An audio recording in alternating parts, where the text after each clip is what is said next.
Let's meet our final speaker for the day, Pascale Mapleston. She's the CEO of the Benefit Code, and we're going to talk to her a little bit about compensation and benefit strategies for skilled labor retention. And Pascal, I was hoping that you could provide us with a brief overview of how benefits packages and components impact the attraction and retention of employees. And then once you've done a little bit of a preamble and introduce some topics, I'm thinking that we can have a little Q&A session, dive into some of the subtopics and details. So with that, I'll pass the microphone and the podium over to you, and then I'll join you in a few minutes. Thank you, Adam. It would be my pleasure. Hi, everybody. I'm just going to share my screen here. We're going to go through a couple of prepped slides. Don't worry, not more than 3 to 5 minutes, and then we'll jump into some questions. So really, as we've heard from all of our panelists who did such an amazing job talking about treating, our employees as, whole people, we're seeing the construction world changing so quickly. We're seeing and wanting a more diverse, multi-generational workforce. And as we've heard today, there are some serious gaps to fill. Retention, harder than ever. And let's be honest, many traditional benefit plans were built decades ago for a very different workforce. If we want to attract and keep our top talent today, we need to rethink the foundation. Benefits aren't just perks, they're tools to compete and, as important, to retain. So let's talk talent pool quickly. We've heard a lot about, women in the construction industry today already, and women right now are making up just 5% of on-site workers. By province, we have seen upwards of 77,000 women in construction, but only a quarter of those are actually in hands-on roles, and there's a massive untapped potential here. But if we want more women on the job site, we have to meet them where they are. That means benefits like paid parental leave, childcare support, flexible schedules, and let's be blunt, safe and clean washrooms also help a lot. These aren't nice to haves, they're basic tools to unlock a more inclusive, skilled labor force. To retain talent, especially women, we need to offer practical, personalized benefits. Think on-site childcare subsidies, caregiver-friendly flexibility, and it's about really building a culture of where people see long-term potential, not just a job. Younger workers, where we heard today it's pretty competitive. So what are they looking for? Well, we know they're not just looking for a paycheck. They want personalized benefits, they want mental health support, career development, and work with purpose. You want to attract them? Start with benefits that reflect them. So benefits that reflect them don't look like your granddad's benefit plan. And let's be honest, they don't even look like our mom's benefit plan. Today, top employers offer health spending and wellness accounts, mental health apps, mental health supports, tuition support, and even student loan repayment. These tools speak directly to the barriers skilled workers face and help them choose you over the competition down the street. Let's not forget our seasoned pros. They're invaluable, but they're also facing chronic health conditions, fatigue, and family responsibilities. So what helps? Well, on-site health screening, mobile clinics, fitness and diet education, flexible schedules to reduce burnout, and tailored benefits really do equal longer, healthier careers. We know that some people want to continue working and some people have to continue working. So let's really help them create that longevity. Want to future-proof your workforce? Well, tailor your benefits to reflect your people. This really isn't a one-size-fits-all. It's really a modular, responsive, inclusive direction. And yes, worth every penny when you're looking at the cost of turnover and empty job sites. So what do we do? Simple. Rethink your benefit strategy, invest in inclusive, flexible programs, and build loyalty before you build the next project. Solving skilled labor shortages means changing how we take care of people. It's time to build a stronger benefits foundation. And let's really dig into some of the questions so that we can tailor your programs to meet your needs. Excellent. Thank you. I really appreciate the quick overview there, and it really ties in. Like I like the progression of today, where last session there was the talk about it is all about the employee. So it's kind of a good switch there. So looking at some of the points you raise, I think one of the big things is it used to be a one size fits all approach kind of thing, and it does simplify things for employers. But why isn't it really the right approach or a good approach when it comes to benefits plans in industries like construction, where there is a lot of competition to attract and retain workers? Well, yeah, no, I think that's a great question, and I think that that answer is really reflective in all the answers we heard earlier today.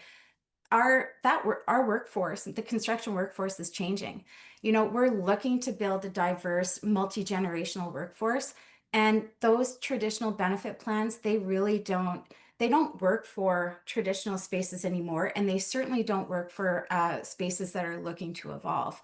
When we're looking at traditional plans, like one of the panelists said in the last session, people were staying at their jobs for 20, 30 years. So you were looking at a large amount of insurance-based take care of you for the rest of your life benefits.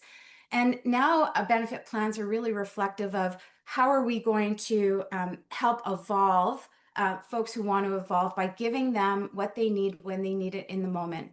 So a lot like developing their career path, we're going to help them develop their health path depending on where they're at in their life. If they're younger and they need help, supporting their family, that's what we need to be able to do. If they're older and they have to support their health from chronic, health conditions, then that's what we need to do as well. It doesn't mean spending more money. It just means being much more flexible with the approach. And I think it's really a positive change in the benefit industry.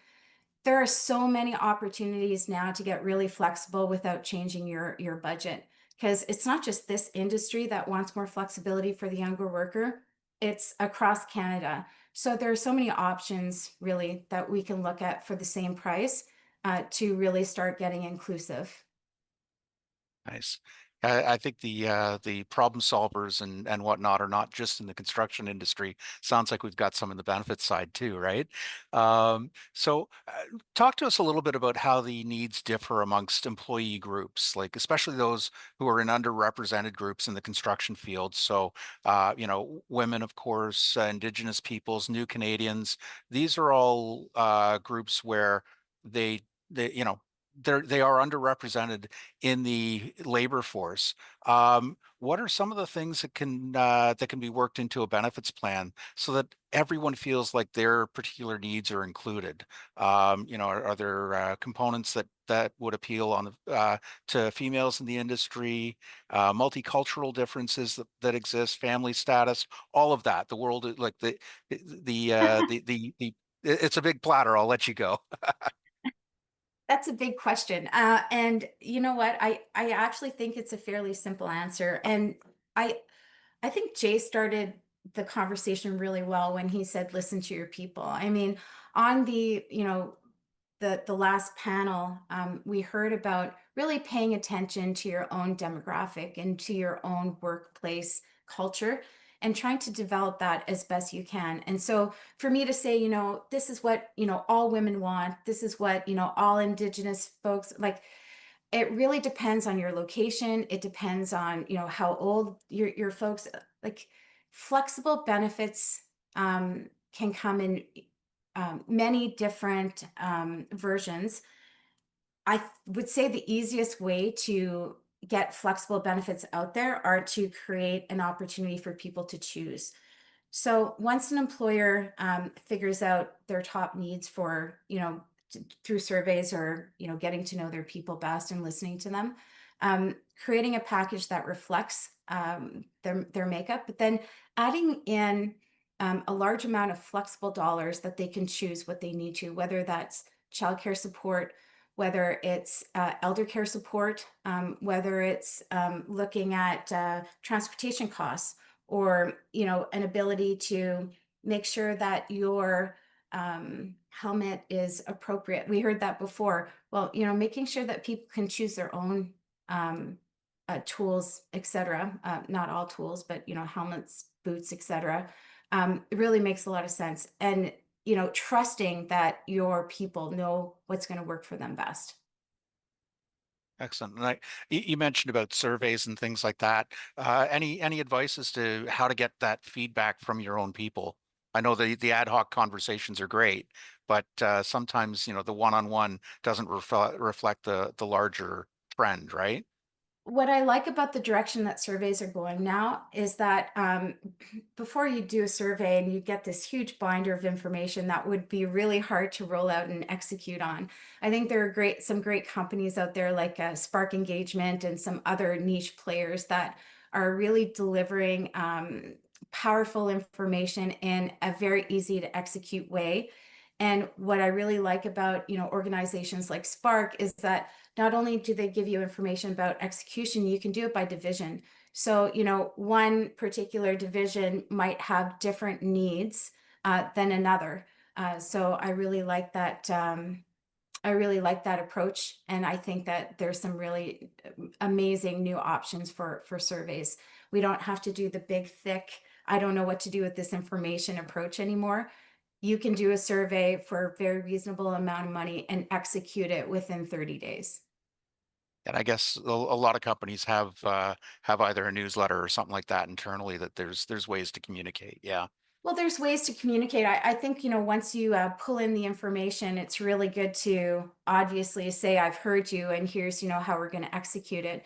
But again, if you move to a more flexible spend approach, in addition to, how you're going to take care of your people, you can address that very easily with one spend. Take money from maybe something that's expired in terms of modern offerings and turn it into something that's going to please everybody with the ability to choose, especially the younger generation. Well, nobody likes to be told what to do or what we want, but in particular with the younger generation that we're all competing for, they want to make their own decisions on where they're going to focus their dollars and their energy.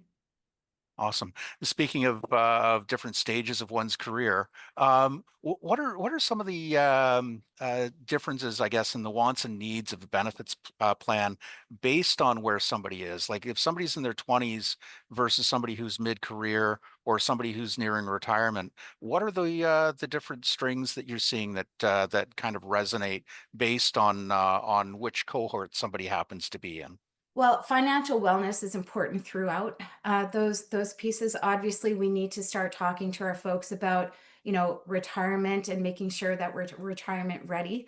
I think that wellness piece and offerings, financial wellness is something that we've really put to the side in a lot of organizations. Most organizations have a benefit plan. 20% of organizations have a retirement plan. And now as we see, a huge amount of boomers who want to retire but can't, we see how important it is to make sure that we're, slipping that in at the beginning through, flexible programs. But what I'm seeing, particularly in the construction industry, is making sure that we are providing um, health resources for people where they're at, especially for the mid to older generation, especially if they've been working in construction their whole life. The chronic pain, um, painkiller, like we need to get more mobile. We need to meet people on site. We need to help them with screenings. We need to catch things early so that we can help support them before they're sick, on first sighting. So I'm seeing very progressive companies that are really amping up their on-site offerings in terms of health. And that would be, way more important, I think, because especially based on the demographic of the traditional construction worker, that's a very reactive, like, I haven't been feeling well for like 4 months. Maybe I should, our spouses are like, go to the doctor. Um, if we can get there in a proactive approach, we're going to keep our workers for much longer in a much healthier state. Speaking as a male, we don't tend to go to doctors very often unless we're forced to. So I I hear didn't you. I Yeah. didn't want to say it specifically, but yeah, that's exactly what I was saying, Adam. Yep. Actually, we had a an employer that I knew. He did annual flu clinics where he would bring the truck in every year, voluntary to his staff, but made it easy for it to happen. So things like that, it's impressive what can be done. Well, like not just to go back to that point, when you're looking at your claim spend and you're seeing, you've got quite a few workers, on hypertension or, diabetic medication, you're actually missing all the at-risk workers. So if there are trends in that department, you're even wanting to bring in, diabetic screenings or, other important, because that is really key to our specific industry piece is that hypertension, pre-diabetes, lifestyle. Those are things that we can easily tackle with, on-site programs that won't break the budget. Excellent. What are some other benefit plan components that tend to rank highly amongst workers? What are kind of the items that you're seeing as requests either for information or inclusion? Critical illness is becoming more important in the industry than life insurance. So we're seeing a big shift there because of our, improving healthcare system. People are actually getting better. So, being able to support them in that. But workers don't often say, you know what, I need critical illness. What everybody wants across the board is not just an ability to buy things when they want. It's that flexible dollar. For new workers, they want help paying off their loans. They want to be able to come into an organization and not worry about their debt. So that's a huge piece for the young worker. And I would, seriously consider that even for the mid-sized organizations. Very large organizations have, and we heard from some amazing HR folks earlier, they have some, depth in terms of what we should offer. But the mid-size, if you want to consider changing and recruiting young talent, think about helping with that loan repayment and then developing careers. And you can go outside your organization and bring somebody in to help with that. For sure. Excellent. And with this being a construction focused discussion, are there any sector specific plan inclusions that resonate within this sector? Because I know financial stability for sure. You know, anybody that's got either a student loan or things like that, I think some of the EAP programs do offer financial management assistance and things like that. So that's kind of broad based. But I know with construction, I'll throw it out there like musculoskeletal injury is a big issue. You know, I've known a lot of tradespeople on the tools and you know it's repetitive strains and picking things up. So are there things that might kind of align with what they're doing on a day-to-day basis? Well, I think bringing in more ergonomic experts, early on is, something that's really important before we're seeing, the middle-aged folks with the repetitive injuries. We're seeing, a lot more proactive management in terms of, how are we going to protect our workers long term because of what we've seen with, our aging workforce. I really think being proactive in terms of taking care of what your particular organization is claiming and being proactive with programs. And that is a lot more wellness early programs. So it's not, somebody's on disability, how are we going to bring them back to work? It's, 15% of my workforce are taking antidepressants. How are we going to talk about, mental health in a workplace that traditionally doesn't talk about it? How are we going to make it, more normal to talk about mental health with, you know, uh, men who traditionally don't talk about that, or how are we going to be, more inclusive with, our diverse workforce and make sure that everybody is feeling safe and protected. So I think starting to really dig into what's happening within your workforce and not just doing surveys, not just, listening to your workers, but analyzing the data, the health data that you have access to through your benefits program.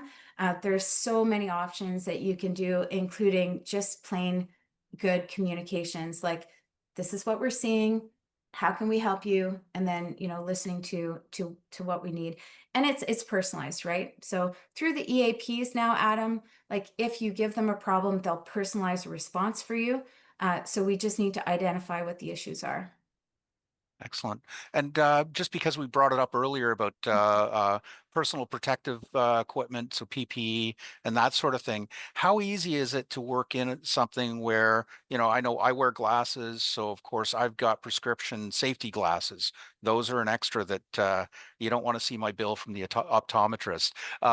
So how easy is it to work some of those things in? Because, again, we're on job sites where hearing protection and hearing loss over time can happen. So as you get older, you start looking at hearing aids and things like that.